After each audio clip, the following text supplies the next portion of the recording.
بخت نصر بادشاہ کا عبرت انگیز واقعہ۔ بخت نصر بادشاہ ابتدا میں نہایت نیک بخت و صالح تھا۔ حضرت زکریہ بیٹی کی نہایت اطاعت کرتا تھا۔ اتفاقاً اس نے ایک عورت سے نکاح کیا جس کے ہمراہ ایک لڑکی نہایت حسینہ و جمیلہ پہلے شوہر سے تھی۔ جب وہ لڑکی سن بلوغ کو پہنچی تو بادشاہ اس کی بہار حسن دیکھ کر فریفتہ و دیوانہ ہو گیا۔ اس کی ماں کو پیغام دیا، وہ بہت خوش ہوئی۔ ہمگر دل میں اندیشہ کیا کہ بادشاہ پیغمبروں کا مطیع فرمان ہے اور نکاح اللہ کے پیغمبر کی شریعت کے خلاف ہے، وہ کیوں اس کام کی اجازت دیں گے؟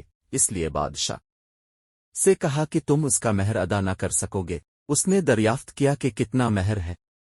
جو کچھ کہو میں دوں گا۔ عورت نے کہا اس کا مہر تمہارے دونوں پیغمبروں کا سر ہے، اگر تم یہ مہر ادا کر سکو تو لڑکی حاضر ہے، ورنہ اس کا نام مت لو۔ بادشاہ نے کہا کہ یہ پیغمبر ہمارے دشمن نہیں بلکہ ہمارے خیر خواہ اور دعاگو ہیں، ان کو بے جرم گناہ قتل کرنا ظلم عظیم ہے، اس کے سوا کچھ مانگو، جو مہر کہو مجھے منظور ہے۔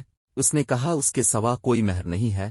بادشاہ نے ہوائے نفسانی سے مغلوب ہو کر فوج کو حکم دیا کہ دونوں بے گناہوں کا سر کاٹ لاؤ۔ حکم کے بموجب سپاہیوں نے جا کر اول حضرت بیٹی کو بیت المقدس میں قتل کیا، اور حضرت زکریا یہ حال دیکھ کر جنگل کی طرف بھاگ نکلے۔ فوج پیچھے ہوئی اور شیطان نے ان کی رہنمائی کی۔ جب سپاہیوں نے آؤ بایا اور گھیر لیا تو حضرت زکریا نے ایک درخت سے التجا کی کہ مجھ کو اس وقت پناہ دے۔ وہ درخت پھٹ گیا، یہ اس کے اندر سما گئے، وہ پھر بند ہو گیا، لیکن قدرے کپڑا باہر رہ گیا۔ فوج متحیر ہوئی کہ کہاں غائب ہو گئے۔ شیطان نے نشان دیا کہ اس درخت کے اندر ہیں اور یہ کپڑا ان کے موجود ہونے کی علامت ہے۔ پھر شیطان نے آرا کی ترکیب بتلائی، درخت چیرا گیا۔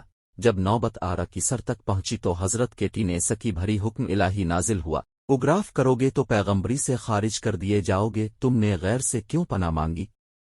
اگر ہم سے التجا کرتے تو کیا ہم پناہ نہیں دے سکتے تھے؟ اب اس کا مزہ چکھو اور چپ سر پر ارو چلنے دو۔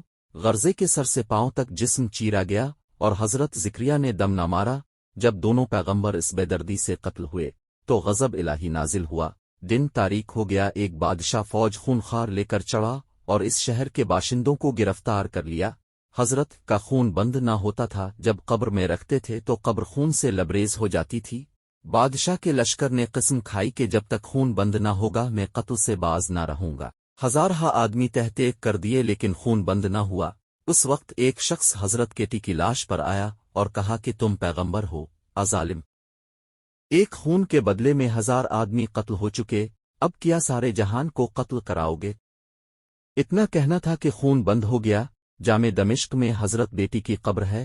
حاصل غرض اس بیان سے یہ ہے کہ بجز اللہ کے کسی سے استعانت نہ چاہیے، کہ جب ایک نبی کو بھی اللہ تعالی نے بطور تنبیہ کے آرے سے چرواد تو ہماری حیثیت کیا ہے۔ چنانچہ اس لیے اس واقعہ سے سبق حاصل کرتے ہوئے ہمیں چاہیے کہ نہ تو کبھی کسی پر کوئی ظلم کریں اور نہ اللہ کے سوا کسی سے مدد مانگیں۔ اللہ تعالی ہم سب کو عمل کرنے کی توفیق عطا فرمائی، امین۔